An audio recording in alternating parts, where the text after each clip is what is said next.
Mi nombre es Eduardo, y esta es la historia de algo que jamás pensé que pudiera pasarme. Algo que cambió mi vida para siempre. Viví en la Ciudad de México la mayor parte de mi vida, en la colonia Narvarte, un barrio tranquilo, lleno de familias trabajadoras. Aunque la ciudad es un caos a veces, en mi calle siempre hubo una sensación de calma, como si estuviera aislada del bullicio y el ruido del centro. Nunca pensé que en ese rincón de paz se desataría algo tan aterrador.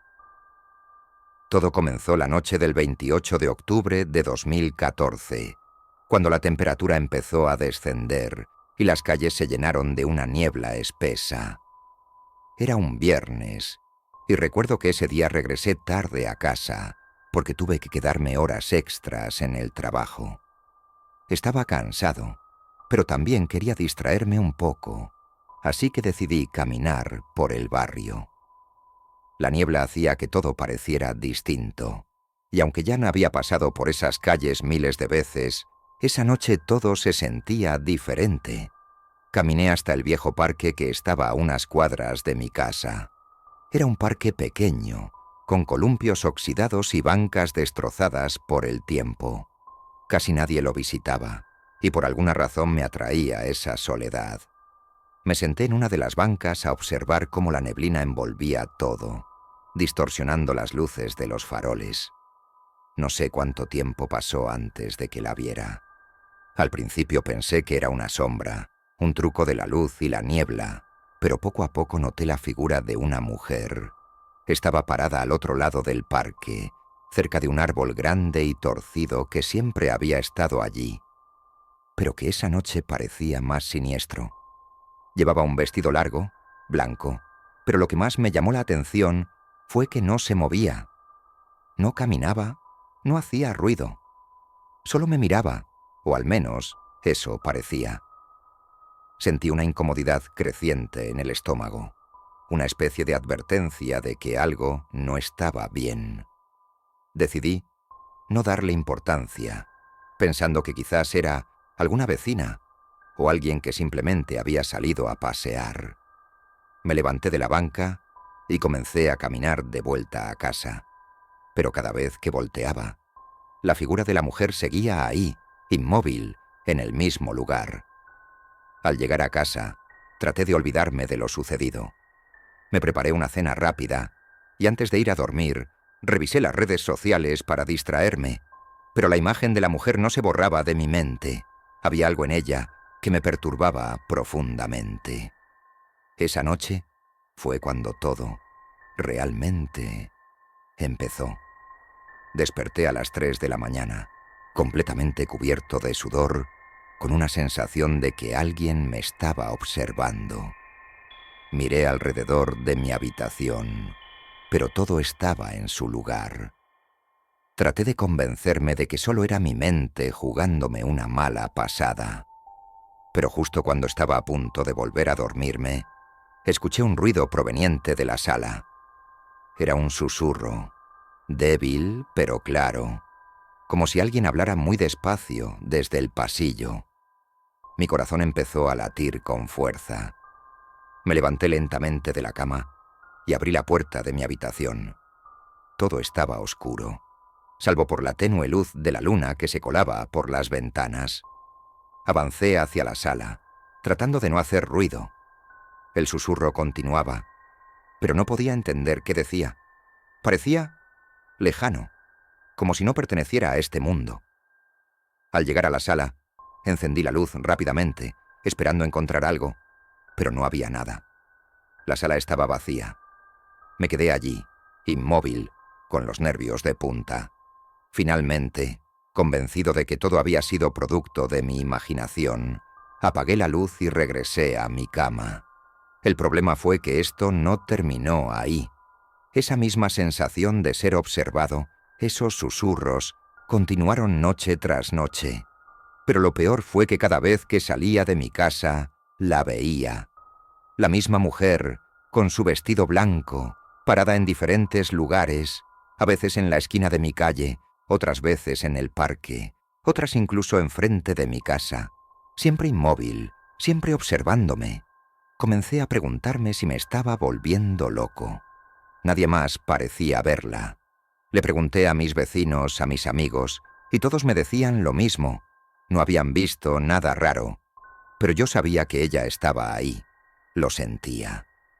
Una noche, después de varias semanas de soportar esto, tomé la decisión de confrontarla. Ya no podía vivir con ese miedo constante. Salí de mi casa, directo al parque, donde la había visto varias veces, y ahí estaba, justo al lado del mismo árbol, tan quieta como siempre. Me acerqué con el corazón en la garganta, y cuando estuve a solo unos metros, finalmente pude ver su rostro. O más bien, lo que debería haber sido su rostro. No tenía ojos, ni nariz, ni boca. Era una máscara blanca, vacía, pero de alguna manera sabía que me observaba. Sentí una presión en el pecho, como si el aire se volviera pesado. Quise correr, pero mis piernas no respondían. Entonces, habló. No con palabras, pero escuché su voz en mi cabeza. Me dijo que ese parque no siempre había sido un lugar tranquilo, que mucho antes, en tiempos que nadie recordaba, había sido un sitio de sacrificios, de muerte, y que ella era el eco de esos horrores. Me dijo que había sido elegida, que había visto demasiado, y que ahora yo también formaba parte de su maldición. Corrí. No sé cómo encontré las fuerzas, pero corrí hasta mi casa, cerré todas las puertas y ventanas, y me encerré en mi habitación. No dormí esa noche, ni las siguientes. Sabía que no importaba lo que hiciera, ella siempre estaría allí, esperando. Eventualmente vendí la casa y me mudé a otro lugar, lejos de ese barrio. Pero nunca he dejado de sentir su presencia. A veces, en los momentos de silencio, escucho susurros lejanos. Otras veces, la veo en mis sueños, siempre observándome, desde algún rincón oscuro. He tratado de vivir mi vida lo mejor que puedo, pero sé que es solo cuestión de tiempo antes de que vuelva. Y cuando lo haga, no estoy seguro de si podré escapar esta vez.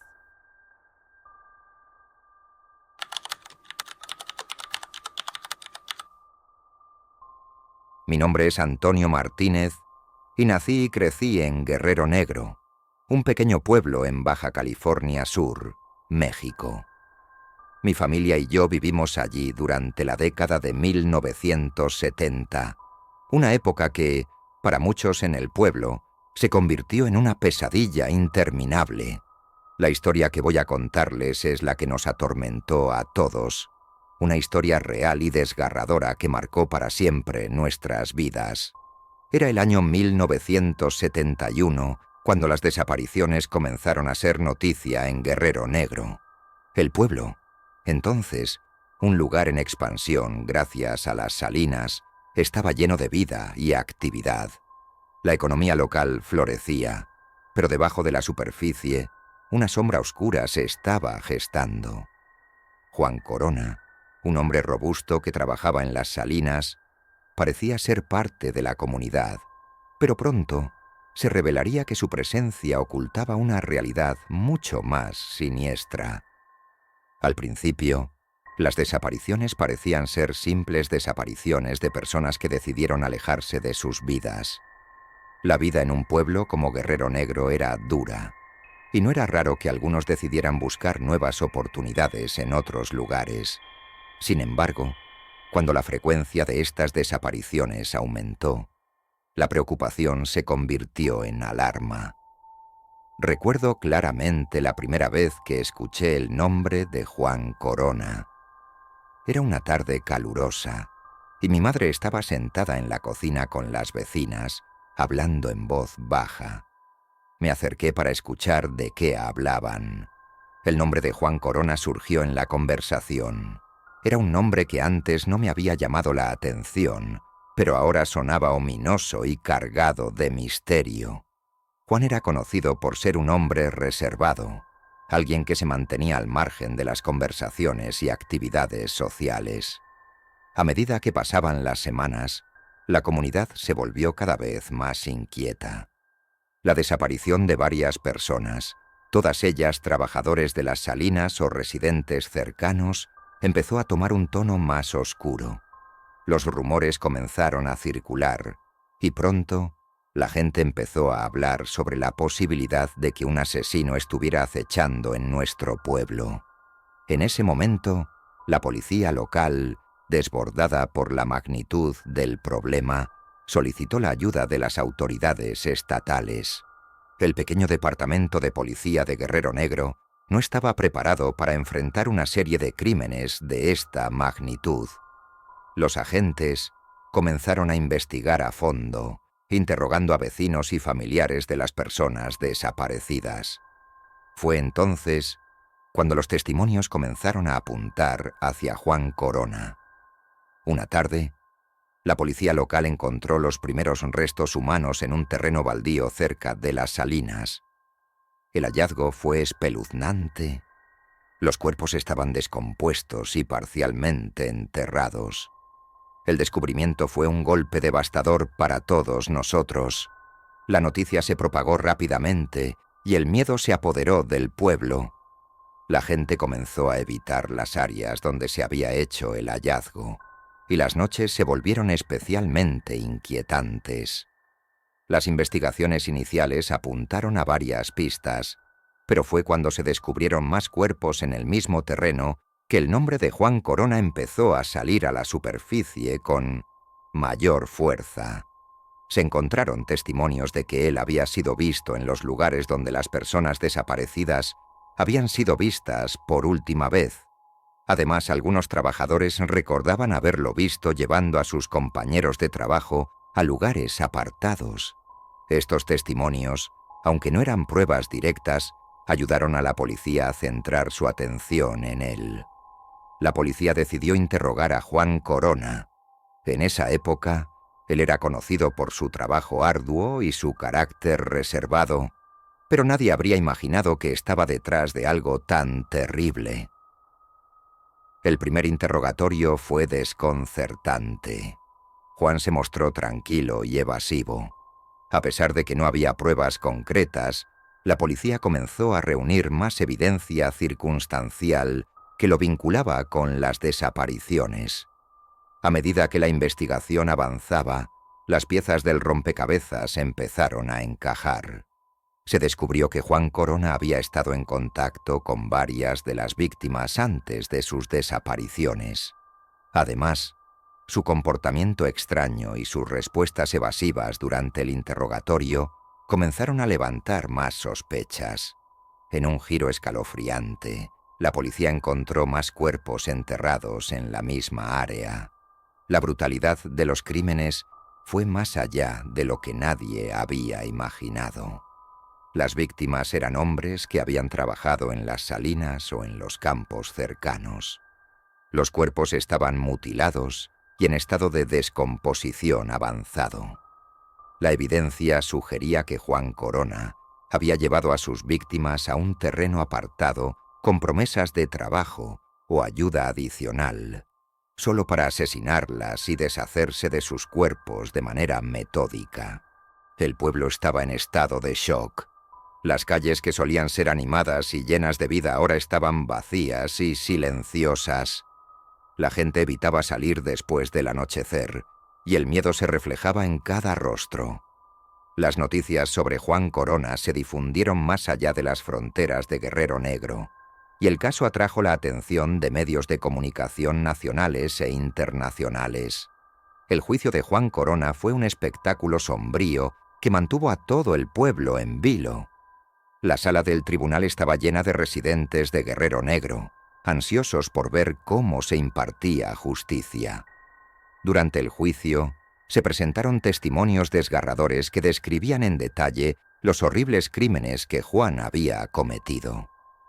Los relatos de las víctimas y las pruebas presentadas fueron tan impactantes que muchos de los presentes no podían contener las lágrimas.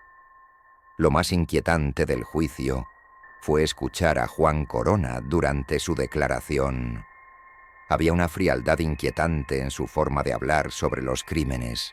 No mostraba arrepentimiento ni remordimiento. Sus palabras eran una mezcla de frialdad calculada y desdén, lo que dejó a todos en la sala con una sensación de horror profundo. Las pruebas presentadas durante el juicio fueron contundentes. Se demostró que Juan había matado a sus víctimas con premeditación, llevándolas a un terreno apartado con la intención de asesinarlas. El tribunal no tuvo dudas de su culpabilidad, y Juan Corona fue condenado a la pena de muerte. La sentencia fue recibida con una mezcla de alivio y tristeza. Aunque se hacía justicia, la herida emocional en la comunidad era profunda y duradera. Después del juicio, Guerrero Negro trató de recuperar la normalidad. El tiempo pasó, y el pueblo intentó sanar las heridas causadas por los crímenes de Juan Corona. Sin embargo, el recuerdo de esos días oscuros persistió. Las familias que habían perdido a seres queridos lucharon por superar el trauma, y el impacto de los eventos continuó siendo una parte dolorosa de la historia local. Con el paso de los años, la historia de Juan Corona se convirtió en una advertencia escalofriante sobre la capacidad del mal para ocultarse en los lugares más inesperados. En Guerrero Negro, el nombre de Juan Corona se convirtió en sinónimo de horror y desolación. Las nuevas generaciones crecieron escuchando historias sobre los crímenes, no como simples leyendas, sino como un recordatorio de la fragilidad de la seguridad en su propio hogar. Hoy en día, Guerrero Negro sigue siendo un lugar donde el eco de esos eventos persiste en la memoria colectiva. La comunidad ha aprendido a vivir con el peso de su historia, y el legado de Juan Corona sigue siendo un recordatorio inquietante de que incluso en los lugares más tranquilos, el mal puede acechar, oculto a plena vista.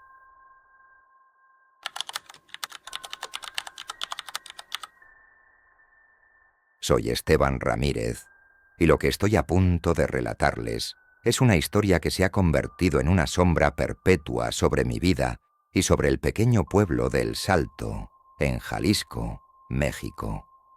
El Salto es un lugar que solía ser conocido por su tranquilidad y su ritmo de vida relajado. Sin embargo, la calma de nuestra comunidad fue rota de manera abrupta y aterradora por un secreto que permaneció oculto durante años. Todo comenzó en el año 2005, un periodo en el que El Salto estaba experimentando un crecimiento moderado, con nuevas familias mudándose y un renovado interés en preservar la tradición y la vida comunitaria.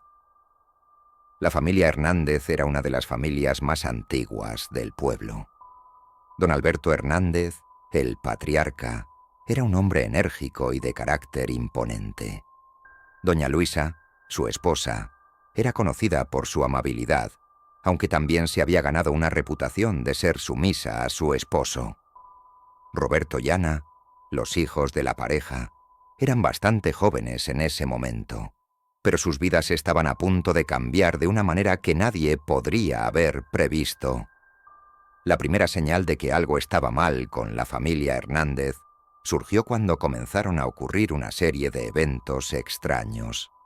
Las desapariciones de Roberto, el hijo mayor, y la creciente preocupación entre los vecinos no pasaron desapercibidas. Roberto había desaparecido cuando tenía apenas 10 años.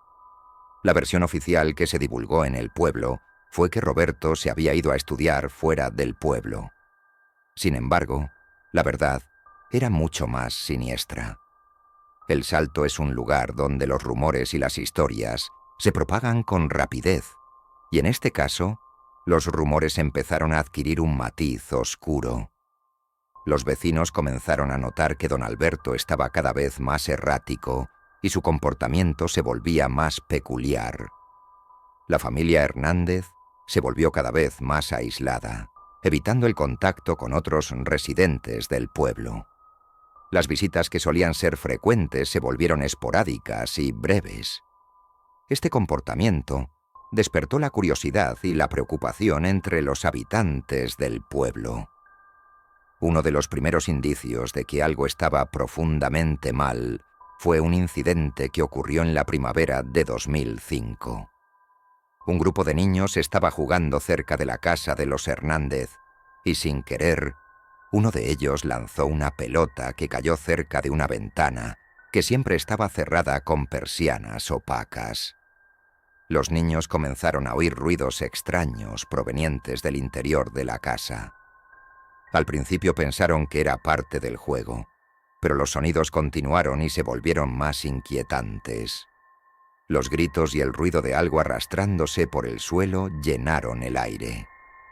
Cuando los niños intentaron contarles a sus padres, las historias fueron desestimadas como producto de la imaginación. Fue solo unos meses después, en el verano de 2005, cuando el primer testimonio serio comenzó a emerger. Francisco Martínez, un vecino que trabajaba como electricista, recibió una llamada de don Alberto para revisar un problema en la instalación eléctrica de su casa. Francisco había trabajado en la casa de los Hernández en numerosas ocasiones, pero nunca había notado nada extraño. Sin embargo, esa tarde, algo en el aire estaba diferente. Don Alberto parecía más tenso y evasivo de lo habitual. Cuando Francisco llegó a la casa, fue recibido por don Alberto en la entrada, quien parecía apresurado y ansioso. A pesar de las apariencias, Francisco se dispuso a hacer su trabajo. Sin embargo, mientras revisaba la instalación, comenzó a notar algo raro. La casa tenía un olor fuerte y desagradable que no podía identificar. El olor era como una mezcla de humedad y descomposición. A medida que avanzaba en su trabajo, Francisco decidió investigar el olor y, al hacerlo, descubrió una puerta que normalmente estaba cerrada con llave. Movido por una curiosidad inquietante, Francisco pidió permiso a don Alberto para entrar en el cuarto. Don Alberto, visiblemente incómodo, le dio una respuesta evasiva, pero Francisco insistió y logró abrir la puerta. La visión que se encontró dentro fue algo que nunca podría haber imaginado. La habitación era pequeña y oscura, sin ventanas ni ventilación. En el rincón de la habitación, encadenado a una pared, estaba Roberto, el hijo desaparecido. Roberto estaba en un estado deplorable. Su piel era extremadamente pálida, su cuerpo era delgado y su apariencia general estaba deteriorada. La habitación estaba llena de suciedad y escombros, y el joven no tenía acceso a una higiene básica. Francisco quedó paralizado por la escena. A pesar de la conmoción y el miedo que sentía, logró mantener la calma y rápidamente contactó a las autoridades. Cuando la policía llegó a la casa, la situación se volvió aún más perturbadora. La investigación reveló que la habitación de Roberto estaba oculta detrás de una pared falsa, construida para mantener el confinamiento en secreto. La celda donde Roberto había estado encerrado durante 10 años estaba equipada con una pequeña ventana de ventilación, pero estaba sellada con barras metálicas. Los detalles de los abusos que había sufrido eran horrendos. Don Alberto había mantenido a Roberto enclaustrado bajo la premisa de que su hijo estaba contaminado por el mal, una creencia arraigada en sus convicciones fanáticas y su necesidad de control absoluto.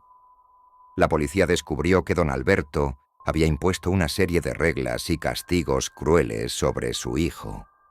Roberto había sido alimentado con una dieta insuficiente y había sido sometido a abusos físicos y psicológicos constantes. Los investigadores encontraron una serie de notas escritas por don Alberto en las que describía sus justificaciones para el confinamiento y su percepción distorsionada de la pureza que debía imponer. El arresto de don Alberto fue solo el comienzo de un proceso judicial que capturó la atención del país. Los detalles del caso fueron reportados extensamente en los medios de comunicación, y la historia de Roberto se convirtió en una noticia de primera plana. El pueblo del Salto estaba en estado de shock, y la comunidad se vio obligada a enfrentar la dura realidad de lo que había ocurrido bajo su nariz durante tantos años. Durante el juicio, la sala del tribunal estaba llena de residentes del Salto, ansiosos por escuchar los detalles del caso y ver que se hiciera justicia. Los testimonios de Roberto fueron desgarradores. Su relato de los años de confinamiento y abuso fue un testimonio conmovedor del horror que había vivido. Roberto habló sobre su vida en la celda, la angustia de la soledad y la desesperanza que sentía al no saber si alguna vez sería liberado. Doña Luisa, la esposa de don Alberto, también fue llevada a juicio. Se descubrió que ella había estado al tanto del confinamiento de Roberto y había optado por permanecer en silencio. La evidencia sugirió que ella había intentado justificar el abuso como una medida para purificar a su hijo, siguiendo las creencias extremas de su esposo. Ana, la hija menor, fue llevada a vivir con familiares lejanos, pero su vida también se vio afectada por el ambiente tóxico creado por su padre. La sentencia para don Alberto fue condena a cadena perpetua. Su juicio fue un proceso largo y doloroso, lleno de testimonios perturbadores y un profundo sentido de horror por lo que había hecho. La comunidad del Salto tuvo que enfrentar el dolor de la verdad y buscar maneras de sanar y reconstruir después de la revelación de lo que había sucedido en su propio pueblo. El impacto de la tragedia no se limitó solo a la familia Hernández. El Salto se convirtió en un lugar marcado por el dolor y la tristeza. La casa de los Hernández fue abandonada y se convirtió en un símbolo de la tragedia. Los residentes comenzaron a evitar pasar cerca de la propiedad, y la casa se volvió un recordatorio constante del horror que había tenido lugar allí. Roberto, después de ser liberado, fue llevado a un centro de rehabilitación donde comenzó un largo proceso de recuperación. La comunidad trató de apoyar a Roberto y a su hermana Ana en la medida de lo posible. Se hicieron esfuerzos para proporcionarles ayuda psicológica y emocional, pero el trauma de lo que había ocurrido nunca podría borrarse por completo. La historia de Roberto y la familia Hernández se convirtió en una advertencia escalofriante sobre los extremos a los que puede llegar la mente humana. La tragedia se convirtió en un recordatorio de que incluso en los lugares más tranquilos, el mal puede ocultarse de maneras inimaginables. Hoy en día, el Salto sigue siendo un lugar apacible, pero el eco de la tragedia persiste en la memoria colectiva. La comunidad ha aprendido a vivir con el peso de su historia, y el legado de la familia Hernández sigue siendo un recordatorio inquietante de que, a veces, el verdadero horror se encuentra en los rincones más oscuros de nuestras propias casas.